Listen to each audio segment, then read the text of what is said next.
Bore da iawn i chi gyd, a chroeso cynnes i'r gwasanaeth. Mae'n hyfryd i gael eich cwmni chi eto y Sul hwn. Cyn bod ni'n mynd mlaen yn hoedfa, gadewch i ni offrymu gweddi dros Wcrain. Gweddiwn. Dduw sanctaidd, daliwn ger dyfron bawb sy'n byw yn agos at wrthdaro ar rhyfel, a phaw sy'n byw yng nghysgod bygythiad rhyfel a thrais.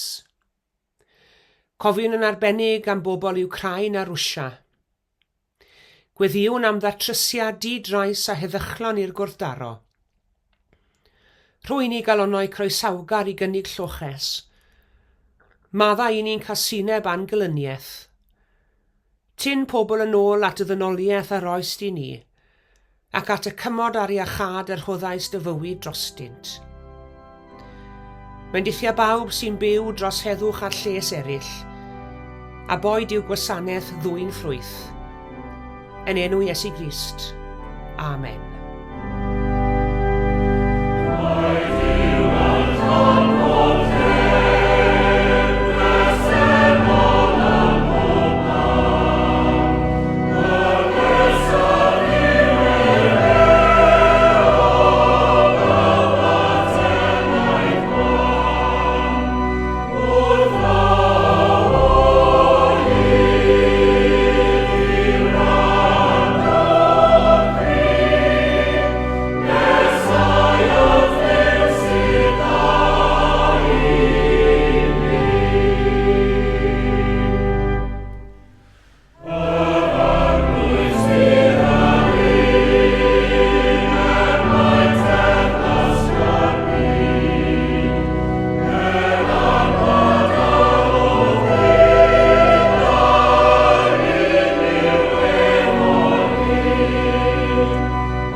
Gadewch ni wrando ar eiriau o'r Hen Testament o lyfr y Salmau, Salm 42.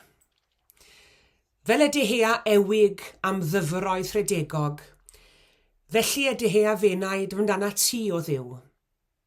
Y mae fe enaid yn sychedu am Dduw, am y Duw byw, pa bryd y dof ac ymddangos ger I fron.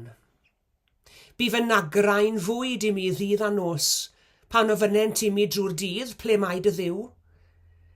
Tywallta fe enaid mewn gofid wrth gofio hyn, fel yr awn gyda thyrfar mawrion i'n di Dduw, yng nghanol banllefau a moliant torf yn cadw gwyl. Mor ddaros dyngedi gwyt fe enaid, ac mor gythryblus o mewn. Disgwyliaf am Dduw, oherwydd eto molianaf ef, fy ngwaredydd am Duw. Y mae fe enaid yn ddaros dyngedig ynof, am hynny meddyliaf amdana ti o dir yr Iorddonen a Hermon ac o fynydd Misar. Geilw dyfnder ar ddyfnder yn sŵn dy readre, y mae dy fôr ath donau wedi llifo trosof. Liw dydd y mae'r arglwydd yn gorchymyn I ffyddlondeb, a liw nos y mae ei gan gyda mi. Gweddi ar Dduw fy mywyd. Dywedaf wrth Dduw fy nghraig, pam yr anghofiaist fi? Pam yr hodiaf mewn galar wedi fe'n gorthrymu gan y gelyn? Fel pen dryllio fy esgyrn, y mae fy ngelynion yn fy ngwawdio ac yn dweud wrthyf bob dydd, ble mae dy Dduw? mor ddarostyngedig wyt fenaid, ac mor gythryblus o mewn. Disgwyliaf wrth ddiw, oherwydd eto molianaf ef, fy ngwaredydd am Duw. Amen.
Fel yr hydd a fref am ddyfroedd, felly mae fy enaid i yn dyheu am fod yn agos, mwyn profi wrth gwmni di.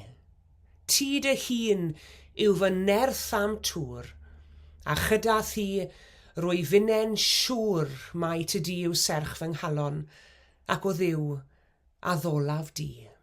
Ond un nhw'n eiriau hyfryd, wy'n dwlu ar yr emyn yma. Geiriau Martin Nistron yn wreiddiol yn yr iaith Saesneg, ond ni'n ddiolchgar iawn i Peter Thomas ac i Cassie Jones hefyd am gyfieithu i eiriau fe i ni i'r Gymraeg. Mae yna ddelweddau hyfryd yma ym mhenillion yr emyn hwn, ac wrth gwrs mae'r emyn yn seiliedig ar emyn arall, emyn o lyfr y Miner Iddew, o lyfr y Salmau, Salm 42. Ac os edrychwn ni i'r hen gyfieithiad o'r Beibl, mae adnod agoriadol y salm yn darllen fel hyn, fel y brefar hydd am yr afonydd dyfroedd, felly yr hiraethaf enaid amdana ti o Dduw. Ond yn y cyfieithiad newydd, nid fel y brefa sydd gyda ni, ond fel y deheia. Fel y deheia'r ewig am ddyfroedd rhedegog, felly y deheia enaid amdana ti o Dduw. Dyna'r darlun sydd gyda ni fan hyn felly, bod enaid dyn yn deheu am Dduw, yn union fel mae'r ewig yn deheu am ddŵr. Ryw sychder mawr. Does dim byd yn ngwath na fod yn sychedig os e. Salm yr alltid yw'r salm hon. Mae'r bobl yn wedi cael eu cludo i geithglyd Babylon, ac yn y gaethiwed yn deheu am eu cartre. Maen nhw jyst am marw moyn dychwelyd adre, yn deheu am Jerusalem a'i theml. Ac ar brynhawn o haf falle, mae'r salmydd yn gweld a nifail bach byti maint dafad ewig, yn crwydro, a'i dafod yn sych ac yn boeth, yn chwilio am ddŵr i dorri syched.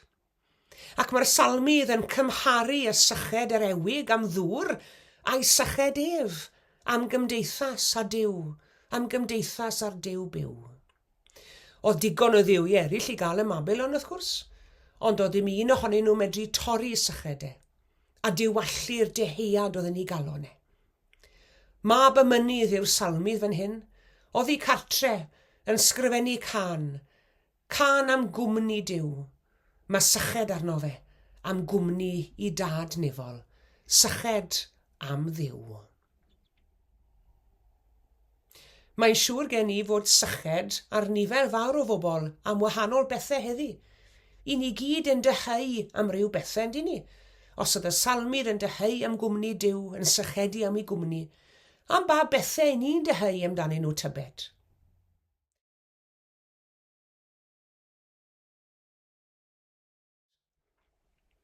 Falle bod rhai yn deheu am lonydd.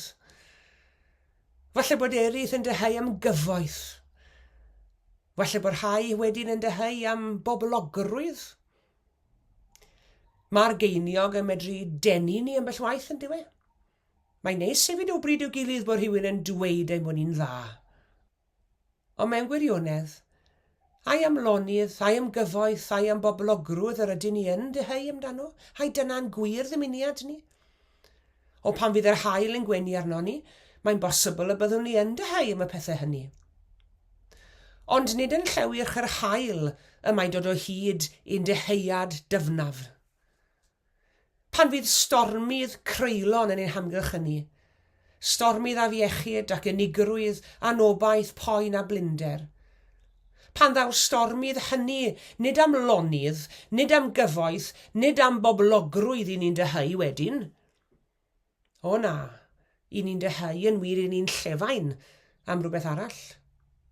Pan fydd y caeth yn llefain am ryddid, yr unig yn llefain am gwmni, y galarus yn llefain am gysur, yr eog yn llefain am fyddeiant, ac yn y bôn, beth yw'r llefain yma? Dyw e ddim yn lefain am boblogrwydd, nac am gyfoeth, nac am lonydd. Mae yn lef am gwmni Duw yn dyw e. Deheuad dyfnaf pobl yw ei deheuad am Dduw. Nawr, mae'r rhai yn mynd i dweud mae arwydd o wendid yw deheuad sydd yno ni am Dduw. A bod eisiau ni sefyll ar ein trad ein hunain, a pheidio dibynnu a phwyso ar bobl a phethau sy'n tu allan i ni. Ond onid rhai gwan i ni? I ni yn bobl wan. I ni'n wan yn gorfforol, i ni'n cael ein heffeithio gan bob math o afiechydon. I ni'n wan hefyd yn feddyliol. Mor wan fel ein bod ni yn cynllunio marwolaeth niwclear ein hunain ambell i waith. I ni'n bobl inferior. Ac i ni'n credu bod ni'n gallu bod yn superior. Ond i ni ddim yn gallu. Bobl gwan i ni. Bobl bach i ni. Nid bobl mowr. Os ma'n eisiau bod yn wan ydy ni. So'n eisiau bod yn gryf, yn fach. I ni moyn bod yn fawr ac yn gryf. A chi'n gweld, fyna mae'r drwg yn dyfe. Dyna wraidd problem y ddynoliaeth heddi. Bod ni eisiau bod yn rhywbeth na fedrwn ni fod. I ni'n gwrthod derbyn y cyfyngiadau sydd arno ni. Creaduried i ni, ac nid creawdwr, a fedrwn ni greaduried fyth a bod yn greawdwr. Trwy fod yn fach ydw ni'n fawr, trwy fod yn wan ydw ni'n gryf. Ond gallwn ni fyth a bod fel Duw, ac nid gwroldeb yw gwadi'n gwendid ni. Ffolineb yw gwadi'n gwendid ni. Fel y deheuar ewig am ddyfroedd rhedegog, felly y deheuar fenaid amdana ti o Dduw. Ond ble mae cael Duw? Wel, mae Duw ym mhobman yn dyw e, yn llon pob lle ac yn bresennol ym mhob man. Ond ambell i waith i'n eisiau bod Duw mewn un man ac nid ym mhobman. Wel, mae'r Efengyl Gristnogol yn dweud wrthon ni bod Duw gyda ni mewn un man. Nid mewn un man yn gymaint, ond mewn un person, sef yr arglwydd Iesu Grist. Yn y dechreuad yr oedd y gair, a'r gair oedd gyda Duw, a Duw oedd y gair. A daeth y gair yn gnawd, a phreswylio yn ein plith, yn llawn gras a gwirionedd, yn Iesu Grist. Ac yn Iesu y mae ein deheuadau dyfnaf yn cael ei hateb. Ni fydden y syched o'n i bai bod na ddŵr. Ar Iesu a ddywedodd, pwy bynnag sy'n yfed o'r dŵr ar o dda fydd o, ni fydd arno syched byth. Iesu yw'r ateb. Ni fydden na newyn o'n i bai fod na fara. A Iesu a ddywedodd, mae fi yw bara'r bywyd. Iesu yw'r ateb. Gan rifoedd lawer cyn genig Iesu, fe apeliodd hyn broffwyd at bobl i ddydd. Dewch i'r dyfroedd, bob un y mae syched arno, a byddwch fyw. Beth yw'r Efengyl, ond ateb Duw i'r syched ac i'r deheuad sydd yn ddwfn yn ein heneidiau ni. Ac fe gafwyd yr ateb yn Iesu Grist. Dyma geidwad i'r colledig, meddyg i'r gwywedig rai. Brenin tragwyddoldeb ydyw, llywodraethwr deiar a ne. Byth ni wel tylwyther ddeiar geidwad arall ond e fe. Mae e'n ddigon y tragwyddol fywyd yw. Amen.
Gweddiwn.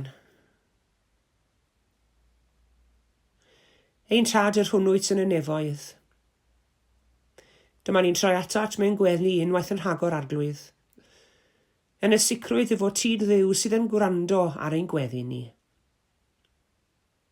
I ni'n dod o dy flan di arglwydd, mewn symlrwydd ac mewn gostyngeidrwydd, gan wybod y fod ti'n gwrando cyn i ni lefaru, oherwydd yr wyt ti'n gwybod ein hanghenion, ein hofnau a'n hiraeth, cyn i ni ofyn dim oddi wrth i ti. Y tu ôl i'n siarad a'n llifeiriant geiriau, yr wyt ti'n clywed ein deheuadau dwfn, dieiriau ni.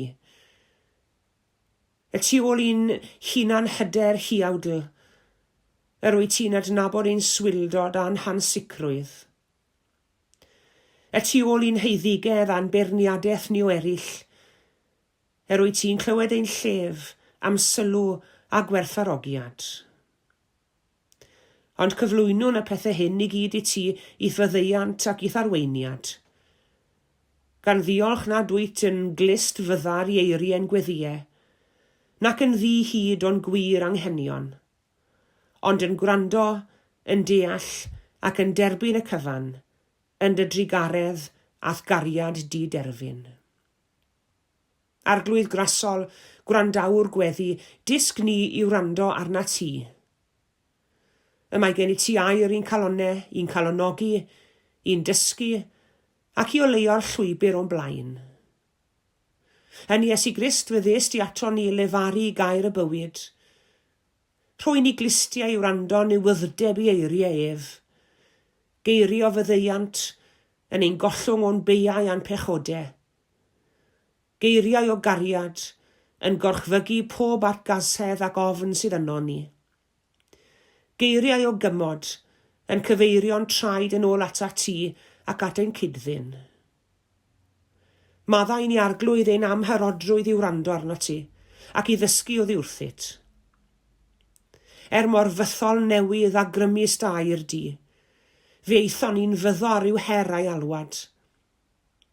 Agor ein clistiau i wrando, agor ein meddyliau i ddeall, agor ein calonau ymateb. Fel yr henais da ni dyroddion hael, helpa ni rannu ag eraill, i ddefnyddio llaw, llygad, clust a chalon, i estyn iddynt gyfeill garwch a chymorth, mewn i fuddod i ddywyllus di, ac yn enw Iesu Grist, dy fab, ein harglwydd a'n gwaredwr. Yn dysgodd ni wrth weddio i ddweud gyda'n gilydd, ein tad yr hwn wyt yn y nefoedd, sancteiddiau'r dy enw, deled y deyrnas, gwneler dy wyllus, megis yn y nef felly ar y ddeiar hefyd. Der o'i ni heddiw ein bara beunyddiol, a madda i ni ein dyledion, fel y myddeiwn unna i'n dyledwyr. Ac nac arwain ni brofedigaeth, eithir gwared ni rhag drwg, can nes eiddo ti o'r deyrnas, a'r nerth, a'r gogoniant, yn oes oesoedd. Amen.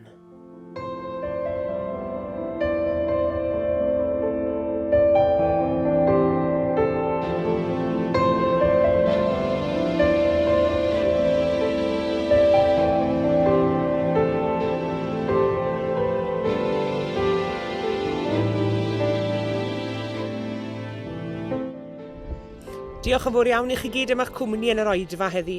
Tan y Sul nesaf, cadwch yn ddiogel ac yn iach, a gras ein harglwydd Iesu Grist, a chariad Duw, a chymdeithas yr ysbryd glân, a fyddo gyda ni oll.